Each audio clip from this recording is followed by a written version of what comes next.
Vous regardez New York Info, bonsoir, merci de nous rejoindre pour un nouveau numéro de décryptage. Le président russe Vladimir Poutine a proposé dimanche de reprendre les négociations de paix directes avec l'Ukraine le 15 mai prochain à Istanbul, en Turquie. De son côté, le président ukrainien Volodymyr Zelensky s'est dit prêt à répondre à cette rencontre prochaine. Mais sous quelles conditions cette rencontre aura-t-elle lieu? On en parle avec vous, Mamadou Diouf, bonsoir et bienvenue. Merci. Bonsoir Charlotte. L'Ukraine réclame, avant donc cette rencontre, une trêve dans son pays. Oui, tout à fait. L'Ukraine est restée sur, j'allais dire, la proposition européenne qui voulait qu'il y ait une trêve de 30 jours et que cette trêve-là soit utilisée pour qu'il y ait des négociations. Il ne faut pas oublier que Trump est venu mélanger les cartes parce que c'est comme ça qu'il faut l'appeler dans ce qui se faisait comme médiation. Et Trump avait voulu régler le problème très rapidement. Il se rend compte que finalement, 24 heures ne suffisent pas, 100 jours même ne suffisent pas, puisqu'il a fait plus de 100 jours. Mais bon, comme c'est du Trump, il ne faut pas être surpris par ce jeu de yo-yo où parfois ça monte, parfois ça descend. Pour ce qui est de Zelensky lui-même, à la limite, vous avez un monsieur qui n'a plus le choix. Quand on regarde bien ce qui se passe, c'est Poutine qui est en train de rester le maître du jeu. Il demande à rencontrer Zelensky au niveau de la Turquie. Et il précise direct, c'est-à-dire sans les Européens. Pour ceux qui ont bien suivi cette affaire, pendant longtemps, Zelensky a toujours voulu négocier, surtout avec le drapeau américain sous Biden. Quand il a vu l'attitude de Trump, il est en train de vouloir négocier sous le drapeau européen. Puisque pour lui, une des garanties de sécurité, c'est que les Européens puissent mettre des soldats sur son sol pour qu'on s'assure que la Russie ne va pas attaquer à nouveau, puisque les États-Unis ont refusé de donner cette garantie sur le plan militaire. Mais ici, quand vous regardez ce qui se passe, Poutine veut négocier directement avec Zelensky sans les Européens. Parce qu'il ne faut pas qu'on regarde seulement des gens veulent se rencontrer. Il y a des stratégies de la part des Européens pour se remettre en selle dans cette affaire où Trump les avait totalement écartés. Il y a une stratégie de la part de Poutine qui, malgré qu'aujourd'hui, il faut le dire clairement, c'est lui qui gagne dans cette affaire, mais c'est comme s'il veut prendre une part extrêmement importante du gâteau. Trump, lui, c'est des terres rares, c'est des minerais qui l'intéressent. Il a déjà signé un accord économique pour une guerre qui n'est pas encore terminée. Et quand vous regardez les attitudes des uns et des autres, chacun est dans de la stratégie. Lors d'une conférence de presse conjointe tenue à Paris, le nouveau chancelier allemand et le président français Emmanuel Macron ont insisté sur l'importance d'obtenir une trêve pour permettre de discuter des conditions d'une paix durable. Quels sont les enjeux de ce face-à-face à venir à Istanbul? Les enjeux sont énormes, mais malheureusement, il n'y a presque pas d'enjeu pour l'Ukraine. À la limite, c'est ce qu'il fallait éviter pour l'Ukraine qui va se passer. L'Ukraine devant la Russie, Zelensky devant Poutine. Qu'est-ce que Zelensky peut imposer? Mais absolument rien. Je crois que les pays européens l'ont compris avec cette visite de plusieurs responsables européens à Kiev, venus ensemble montrer leur soutien, montrer qu'ils n'ont pas abandonné Kiev pour renforcer un peu Zelensky. Mais tout cela, quand Poutine sera en face de Zelensky, toutes ces personnes ne seront pas là. Alors que Poutine, on sait ce qu'il veut. D'ailleurs, il a un nouveau porte-parole qui s'appelle Trump, qui a dit clairement qu'il faut lui laisser avec les territoires qu'il a conquis, il ne faut pas rentrer dans l'OTAN, etc. Puisque ce que Poutine veut est extrêmement clair depuis fort longtemps. Maintenant, cette intervention de certains pays de l'Union européenne peut même faire échouer cette rencontre. Parce que vraiment, ils ont eu la voix très forte en disant, le ministre français des Affaires étrangères qui s'adresse à Moscou en disant à Poutine de respecter son engagement, d'être là-bas le jeudi. Et il faut nécessairement un cessez-le-feu qui doit se terminer d'ailleurs même Est-ce que cette pression n'était pas aussi nécessaire quelque part? Mais combien de fois ils ont fait pression sur Moscou? Combien de fois ils ont imposé des sanctions? Je ne dirais pas que ça n'a rien fait sur la Russie, mais ça n'a pas empêché à la guerre de continuer. Si les sanctions avaient pour but de faire perdre la guerre il n'a pas perdu la guerre. Si c'était pour arrêter la guerre ne s'est pas arrêtée. Si c'était pour faire tomber la Russie sur le plan économique, la Russie n'est pas tombée. Si c'était pour mettre la Russie en difficulté sur le plan diplomatique, on voit le sommet, le défilé qui a été organisé avec le parterre de chefs d'État qui y sont allés. Où est aujourd'hui ce que les sanctions ont permis de faire dans cette guerre? C'est vrai qu'il y a une menace, ils disent qu'ils vont faire des sanctions massives avec les États-Unis, qu'ils demanderaient même à Trump de faire des droits de douane de 500%. Ben, attendons d'abord de voir les sanctions et de voir quel effet ces sanctions vont avoir. Jusqu'ici, Vladimir Poutine n'était pas et s'opposait à une rencontre, à ce face-à-face, qui finalement va avoir lieu. Quelles sont les motivations nouvelles de Vladimir Poutine pour proposer cette rencontre? En fait, il faut dire que Poutine, tout comme Zelensky, personne ne voulait rencontrer l'autre. Zelensky disait que lui, il ne va pas rencontrer Poutine. Son pays, ce n'est pas une démocratie. Chacun avait sorti ses arguments. Poutine avait rétorqué en disant... Mais il fallait que cela arrive un jour. Mais bien sûr, Poutine avait rétorqué en disant que lui, son mandat est terminé, il n'a pas été réélu. Donc pendant un temps, on ne s'attendait pas à ce qu'il y ait une rencontre entre les deux, alors que généralement, si l'on veut que la guerre se termine définitivement, c'est ces deux personnes qui sont les meilleurs signataires d'un cessez-le-feu et d'un accord de paix qui va permettre à cette guerre de finir véritablement. Aujourd'hui, les données ont changé. Poutine est prêt à le...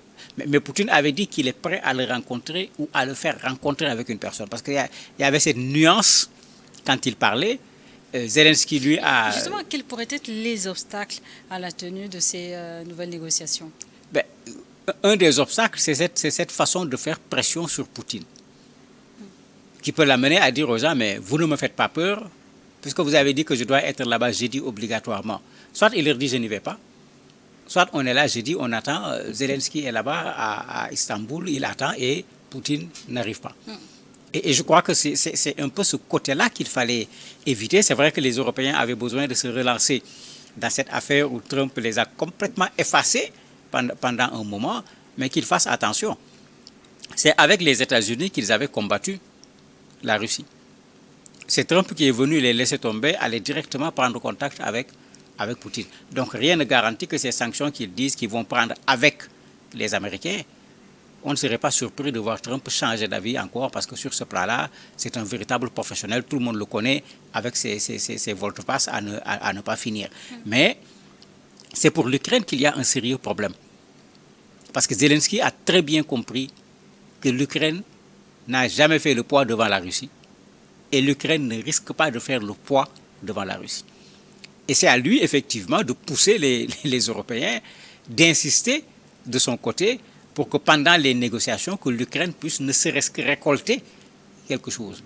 Parce que sinon, ce qui risque de se passer, Poutine va dire à Zelensky, il faut abdiquer. Point. Et Zelensky donnera quoi comme condition? Il donnera quoi comme gage? Il n'a absolument rien qu'il peut présenter devant la Russie. Vous avez vu tout récemment, pendant qu'on dit il faut un cessez-le-feu, la Russie a envoyé une centaine de drones sur l'Ukraine. Les gens sont en train de dénoncer sur tous les toits. Mais la guerre, pour le moment, est encore là, bien qu'on parle de cessez-le-feu et qu'on parle de négociations. Dans ces conditions, en quoi la date du 15 mai pourrait-elle être stratégique pour la Russie et l'Ukraine? En fait, il y a deux pays qui sont fatigués par la guerre. Parce que ça aussi, il faut le dire clairement. Ce n'est pas parce qu'on gagne la guerre qu'il n'y a pas les effets négatifs de la guerre. Les effets négatifs de la guerre sont là sur la Russie de façon extrêmement claire.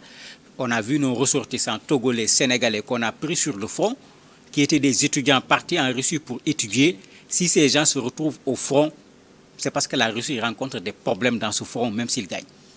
Donc la Russie a clairement intérêt à ce que cette guerre s'arrête. Je ne parle pas de l'Ukraine, parce que là-bas, vous avez un pays qui est écrasé. C'est sur son sol que se déroule la guerre. Ils ont des problèmes pour faire du recrutement sur le plan militaire. Ils ne savent plus quoi faire avec les Américains qui ne sont plus clairs dans un soutien ferme par rapport à l'Ukraine. Tous les deux ont intérêt à ce que la guerre s'arrête. Et si on demandait aux populations, c'est clair que les populations vont demander à ce qu'on mette fin à cette guerre. Et quelles conditions les deux parties pourraient-elles vouloir mettre sur la table lors des négociations? Mais c'est là où se pose le... Il faut le rappeler, l'urgence aujourd'hui, c'est d'avoir un cessez-le-feu dans un premier temps. Mais c'est là où va se poser le problème, parce que Poutine a été très clair. Il a dit négociation directe, c'est-à-dire sans Union européenne. Sans intermédiaire. Sans les États-Unis, mais il a dit également sans conditions préalables. Parce qu'il n'a pas dit, il n'a pas appelé à négocier directement seulement, il a donné ces deux précisions, directes et sans conditions préalables. Mais c'est là où Zelensky perd tout, parce que ce qui peut faire la force de Zelensky, c'est que les Américains, les Européens, l'accompagnent dans un certain nombre de conditionnalités, y compris le cessez-le-feu, pour que la guerre s'arrête ne serait-ce que pendant un mois. Ça va permettre à l'Ukraine de souffler. Mais bon, certains, au niveau de la Russie, disent que ça va être une occasion pour Zelensky de se réarmer et de réorganiser ses soldats. C'est pourquoi ils ne veulent pas entendre parler de cela.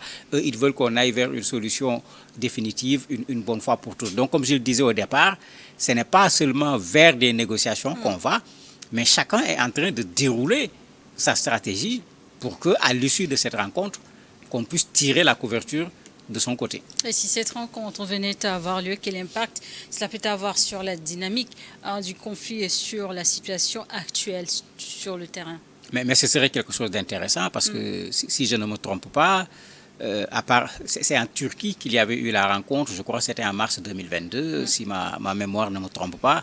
Qu'on se rappelle, c'est en ce moment qu'on avait débloqué la question du blé, avec la rencontre des ministres des Affaires étrangères des deux pays. Bon, c'est vrai qu'on avait utilisé l'Afrique comme excuse parce qu'on risquait la famine à cause du blé, alors qu'on a vu que beaucoup d'autres pays avaient plus besoin du blé que nous. Et quand le blé est sorti, quand on a vu le pourcentage de l'Afrique, bon, on nous a juste utilisé comme alibi. C'est en Turquie que cette rencontre avait eu lieu. Et on a vu que la rencontre a abouti à un certain nombre de résultats. On retourne à Istanbul. On peut espérer qu'il va y avoir des résultats. Istanbul n'est pas totalement gratuit. Bon, je ne sais pas si la CPI poursuit... Quels sont les intérêts pour la Turquie je ne sais pas si la CPI... une telle rencontre? Oui, mais c'est pourquoi j'ai dit, je ne sais pas si la CPI poursuit... comment il s'appelle encore le président Poutine jusqu'à présent, parce qu'on n'en parle plus. Mais même si la CPI le poursuit, c'est la bonne occasion. La Turquie n'est pas signataire au niveau de la CPI. Donc Poutine ne risque pas d'être arrêté au niveau de la Turquie, sans compter que la Turquie a gardé ses relations aussi bien avec l'Ukraine qu'avec la Russie. Donc ça en fait effectivement un espace où il peut y avoir une rencontre, mais également un espace où, comme la rencontre de mars 2022, il peut sortir quelque chose, ne serait-ce que d'abord un cessez-le-feu, voire même peut-être les premières bases pour une résolution définitive de cette guerre. Dans 3 jours, les deux hommes doivent se rencontrer, le Russe Vladimir Poutine et l'Ukrainien Volodymyr Zelensky. Pensez-vous que la reprise des négociations pourrait mener à une résolution durable de la situation actuelle, de ce conflit, ou est-ce qu'il s'agit encore d'une tentative de gagner du temps? Mais ça va être un tournant important. C'est les deux principaux belligérants dans cette affaire. Bien qu'il y a derrière l'Union européenne, il y a les États-Unis, l'OTAN de façon globale, si ces deux personnes se rencontrent, parce qu'aujourd'hui, c'est eux qui subissent véritablement la guerre. Les Européens peuvent amener des armes comme les Américains, ils peuvent amener de l'argent. Ils ne subissent pas la guerre comme ces deux belligérants. Quand ces deux se rencontrent, pour moi, le fait qu'ils se retrouvent autour d'une table est déjà un pas. Ça veut dire qu'un pas important est franchi, en plus bien sûr du pas qui a été franchi quand Trump a appelé directement Poutine au téléphone pour lui dire bon, on arrête avec cette guerre, et Poutine a pratiquement accepté toutes les conditions qui avaient été posées plutôt Trump a accepté les conditions de Poutine et a forcé pratiquement Zelensky à aller dans ce sens. Il faut dire qu'il y a une partie des négociations qui ont été faites indirectement par Trump à la place de Poutine, puisqu'après il a appelé Zelensky pour lui rendre compte de sa rencontre de son appel téléphonique avec Poutine.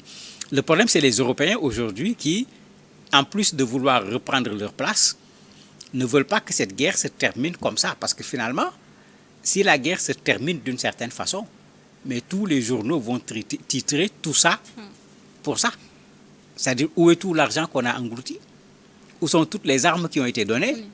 Mais la Russie, si elle sort renforcée au lieu d'être affaiblie, mais l'OTAN doit se poser des questions. L'OTAN doit poser des questions à ses stratèges. Les militaires européens et américains doivent peut-être aller réactualiser ce qu'ils ont appris en matière de stratégie. Parce que mais tout ce temps de guerre, tous ces morts, tous ces blessés, toutes ces difficultés qui dépassent la Russie et l'Ukraine sur le plan économique en particulier, si tout ça se fait pour que la Russie sorte gagnant au niveau de cette guerre et pas du tout affaiblie, mais l'OTAN peut peut-être faire comme disent les Japonais du harakiri. Mamadou Diouf, faut obtenir une trêve ainsi que cette rencontre entre les deux hommes serait le signe d'un bon début d'une sortie de guerre. Même la rencontre tout court et les deux personnes ne s'entendent pas du tout serait un acquis, parce que c'est un pas. S'il y a une trêve, de façon générale, c'est ce qui se passe quand il y a une guerre. On fait tout pour que les armes se taisent d'abord, et quand les armes se taisent, on considère que les conditions sont remplies pour des négociations. D'ailleurs, c'est la position de plusieurs pays de l'Union européenne. Il y a Berlin qui presse, qui dit que le temps presse, il faut que le Moscou accepte un cessez-le-feu, parce que pour eux, il faut le cessez-le-feu avant la rencontre. Mais comme j'ai dit, je ne crois pas que c'est Berlin, c'est Paris ou bien c'est Londres qui va dire à Poutine de quelle façon il va aller négocier avec Zelensky, d'autant plus que c'est Poutine qui a proposé de le rencontrer directement, et je le rappelle, sans condition préalable. Et parallèlement, un débat était déjà sur la table côté européen, c'est la reconstruction de l'Ukraine. Oui, il y a cet aspect économique qui est là, parce que la reconstruction, quand on parle de reconstruction, que les gens ne se trompent pas. Il ne s'agit pas de gens, des bienfaiteurs qui quittent quelque part, Justement, qui viennent construire pour l'Ukraine. C'est des marchés énormes en matière d'infrastructures routières, énergétiques, etc. Et ça fait partie de ce qui se cache derrière le combat européen. Ils ont mis de l'argent, Trump lui a été plus clair, il a dit on a mis de l'argent, il faut qu'on récupère. Bon, les Européens ne le disent pas de la même façon, mais il y aura un énorme marché de reconstruction au niveau de l'Ukraine, marché à travers lequel des entreprises européennes vont pouvoir avoir énormément d'argent. Et c'est pourquoi les Européens ne veulent pas être écartés totalement, parce que bon, s'ils n'ont pas dit comme Trump qu'ils veulent récupérer leurs billes, mais ils veulent participer. Il y a déjà eu d'ailleurs des rencontres pour ce qui concerne la reconstruction pendant que Biden était au pouvoir. Certainement, c'était pour voir comment se partager les choses pour que chacun puisse avoir une part du gâteau de la reconstruction. merci Mamadou Diouf, merci d'avoir répondu à notre invitation. Merci à vous également de nous avoir suivis dans Décryptage du jour.